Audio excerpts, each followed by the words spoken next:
ನಮಸ್ಕಾರ ಎಲ್ಲರಿಗೂ. ನಾನು ನಿಮ್ ಋತುಸ್ಪರ್ಶ. ಮೊದಲನೇದಾಗಿ ಎಲ್ಲರಿಗೂ ಯುಗಾದಿ ಹಬ್ಬದ ಹಾರ್ದಿಕ ಶುಭಾಶಯಗಳು. ರಾಷ್ಟ್ರ ಮಟ್ಟದ ರಾಮೋತ್ಸವ ಮೊದಲ ವಾರ್ಷಿಕೋತ್ಸವದಲ್ಲಿ ನಮ್ಮ ಅಯೋಧ್ಯೆ ರಾಮ ವಿಡಿಯೋ ಸಾಂಗು ಕಲ್ಸಿದ್ವಿ. ಇನ್ನ ರಿಸಲ್ಟ್ ಬಂದಿಲ್ಲ, ಯಾಕೆಂದ್ರೆ ಕುಂಭಮೇಳ ಬಂತು ಅಂತ ಪೋಸ್ಟ್ಪೋನ್ ಮಾಡಿದ್ರು. ಇವಾಗ ಇನ್ನ ರಿಸಲ್ಟ್ ಬಂದಿಲ್ಲ. ಅದಕ್ಕೆ ನಮ್ಮ ಅಯೋಧ್ಯೆ ರಾಮ ವಿಡಿಯೋ ಸಾಂಗ್ ನೋಡಿ ಸಪೋರ್ಟ್ ಮಾಡ್ಬೇಕು ಅಂತ ಕೇಳ್ಕೊಂತ ಇದ್ದೀನಿ. ಧನ್ಯವಾದಗಳು.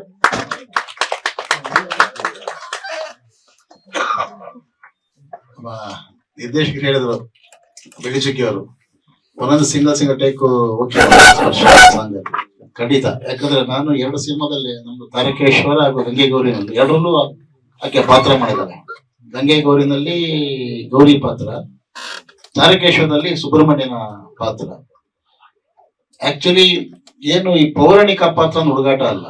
ಸಾಮಾಜಿಕ ಆದ್ರೆ ಯಾವ ರೀತಿ ಬೇಕಾದ್ರೆ ಮಾತ್ರ ನಡೆದೋಗ್ಬಿಡುತ್ತೆ. ಆದರೆ ಈ ಪೌರಾಣಿಕ ಅದರದೇ ಆದ ಒಂದು ಸಂಭಾಷಣೆ ವೈಖರಿ ಇರ್ತದೆ, ಅದರದೇ ಆದ ಒಂದು ಸ್ಥಾನ ಇರ್ತದೆ. ಹಾಗಾಗಿ ನಾನು ಏನ್ ಹೇಳ್ಕೊಟ್ಟೆ ಟಕ್ ಅಂತ ಹೇಳ್ಬಿಡೋಳು. Single take okay.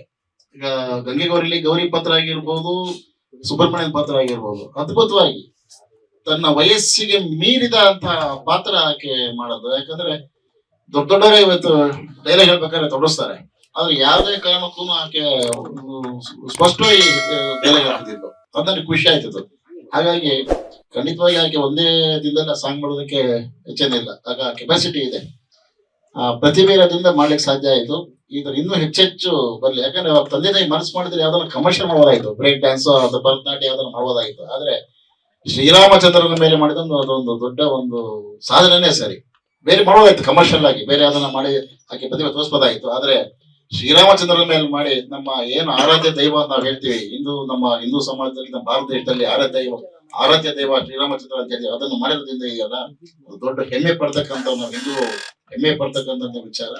ಮತ್ತೆ ಯಶಸ್ಸು ಸಿಗಲಿ, ಶ್ರೇಯಸ್ ಸಿಗಲಿ ಅಂತ ಹೇಳಿ ಬೇಡ್ಕೊಂತ ಇದೀನಿ. ಎಲ್ಲರಿಗೂ ನಮಸ್ಕಾರ. ಲೇಟೆಸ್ಟ್ ಹಾಗೂ ಇಂಟ್ರೆಸ್ಟಿಂಗ್ ಸುದ್ದಿಗಳಿಗಾಗಿ ಬಾಸ್ ಟಿವಿ ಕನ್ನಡ ಚಾನೆಲ್ನ ಸಬ್ಸ್ಕ್ರೈಬ್ ಮಾಡಿ. ಹಾಗೆಯೇ ಬೆಲ್ ಐಕಾನ್ ಪ್ರೆಸ್ ಮಾಡಿ. ಇದರ ಜೊತೆಗೆ ಫೇಸ್ಬುಕ್, ಇನ್ಸ್ಟಾಗ್ರಾಮ್, ಎಕ್ಸ್ ನಲ್ಲೂ ಮಿಸ್ ಮಾಡದೆ ಫಾಲೋ ಮಾಡಿ.